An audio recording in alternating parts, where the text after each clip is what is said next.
வாழ்க வையகம், வாழ்க வளமுடன். Hard work never fails. அனைவருக்கும் வணக்கம். இன்றைக்கி நம்மளுடைய ஃபார்மசி இன்ஃபர்மேஷனில் நாம் டிஸ்கஸ் பண்ண டாபிக் என்ன அப்படின்னா, எப்படி சயின்டிஸ்ட் ஆகிறது? I am B Pharm 6th semester student, please explain சொல்லிட்டு ஒரு நண்பர் கேட்டிருந்தாங்க. அவங்க நேம் வந்து இஸ்மாயில் கா 9048 அந்த அக்கௌண்ட்டில் வந்து கேட்டிருக்கிறாங்க. ஸோ ஃபர்ஸ்ட் ஆஃப் ஆல் இதுக்கு பேசிக்காக நமக்கு என்னென்ன விஷயங்கள் நம்ம செய்யணும் அப்படின்னு சொல்லி பார்த்தோம்னா, நாம் வந்து ஒரு ரிசர்ச் இன்ஸ்டியூட்டில் வந்து ஒர்க் பண்ணுற மாதிரி இருக்கும் இனிஷியல் ஸ்டேஜில். அதாவது ஜூனியர் ரிசர்ச் ஃபெலோஷிப் இல்லை சீனியர் ரிசர்ச் ஃபெலோஷிப் அந்த மாதிரி போஸ்டிங்கில் ஒர்க் பண்ணுற மாதிரி இருக்கும். அதுக்கப்புறமா ரிசர்ச் அசிஸ்டண்ட், ரிசர்ச் அசோசியேட் அந்த மாதிரி போஸ்டிங்கில் வந்துட்டு நம்ம எஸ்ஆர்எஃப் இல்லை ஜேஆர்எஃப் படிக்கும்போதோ இல்லை அதாவது எஸ்ஆர்எஃப்பாக இருக்கும்போது நம்ம அதில் வந்து பிஹெச்டி ஏதாவது ரிஜிஸ்டர் பண்ணிக்கலாம். ஸோ இல்லை அப்படி இல்லைன்னா அந்த சயின்டிஃபிக் ஒர்க்ஸ் ஏதாவது பண்ணக்கூடிய பட்சத்தில் ஒரு 5 இயர்ஸ் அந்த ஃபீல்டில் நம்ம ஒர்க் பண்ணோம்னா நமக்கு வந்து சயின்டிஸ்ட் போஸ்டிங் வந்து கிடைக்கிறதுக்கு ரொம்ப வாய்ப்பு அதிகமாக இருக்குது. அதுதான் இதனோட பேசிக். ஸோ இப்போ நம்ம என்ன அதுக்கு விளக்கம் கொடுத்துருக்கோம் அப்படின்னா, study all the basic science subjects, understand the concept in easiest way. So எல்லா கான்செப்ட்ஸையும் சயின்டிஃபிக்காக ஈஸியஸ்ட் வேயில் புரிஞ்சுக்கணும், அண்டர்ஸ்டாண்ட் பண்ணி படிக்கணும், அக்கோ பண்ணாமல். Improve our practical skills and knowledge. நம்மளுடைய ப்ராக்டிக்கல் ஸ்கில்ஸ், அது அனாலிசிஸ் ஆகட்டும், ஃபார்முலேஷன் ஆகட்டும், குவாலிட்டி கண்ட்ரோல் எதுவாக இருந்தாலும் தரவாக அதை வந்து நம்ம ஃப்ளூயண்ட்டாக நாலேஜ் வளர்த்துக்கணும். அடுத்து டெவலப் அவர் ஆட்டிடியூடு ஸ்கில்ஸு. அடுத்து attend many conferences in national and international level.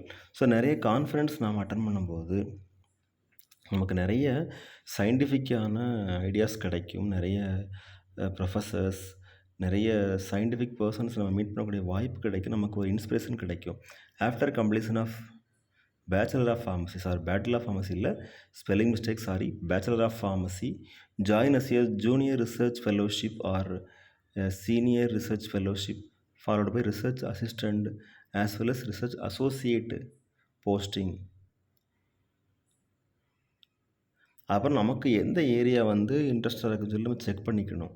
Test பண்ணி பார்த்துட்டு அந்த இன்ட்ரெஸ்டடான ஏரியாவில் நம்ம வந்து ஒர்க் பண்ணணும்.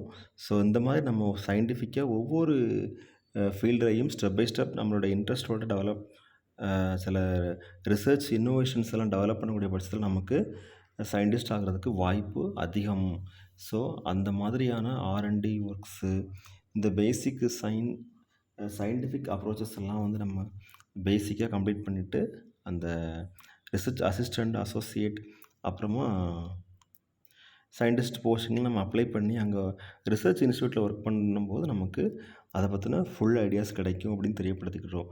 ஃபார் எக்ஸாம்பிள் நம்ம கண்ட்ரிலே பார்த்தோன்னா Indian council for medical research, council for scientific and industrial research, department of biotechnology, department of science and technology, இந்த மாதிரி செர்பு நிறைய இருக்குது, ஆயுஷ், இந்த மாதிரி இன்ஸ்டியூஷன்லாம் டைப் வச்சு நம்ம ஒர்க் பண்ணும்போதோ இல்லை இவங்கள்ட்ட வந்து ப்ராஜெக்ட் நம்ம அவங்களுடைய ப்ராஜெக்ட் ஒர்க் நம்ம செய்யும் போதும் நமக்கு இதை பற்றின ஐடியாஸ் வந்து அதிகமாக கிடைக்கும். ஸோ இதுதான் ஒரு பேசிக் ஐடியா. நம்மளுடைய ஒப்பீனியன் படி உங்களுக்கு தெரிஞ்ச ஒப்பீனியன்ஸ் இருந்தாலும் நீங்கள் ஷேர் பண்ணுங்கள். Thank you very much. Best wishes for all success in our life. வாழ்க வையகம், வாழ்க வளமுடன். இந்த கொஸ்டின் நம்மகிட்ட கேட்ட இஸ்மாயில் கா அவங்களுக்கு ரொம்ப நன்றி. Thank you brother. All the very best wishes for your successful scientific field. வாழ்க வையகம், வாழ்க வளமுடன். நன்றி.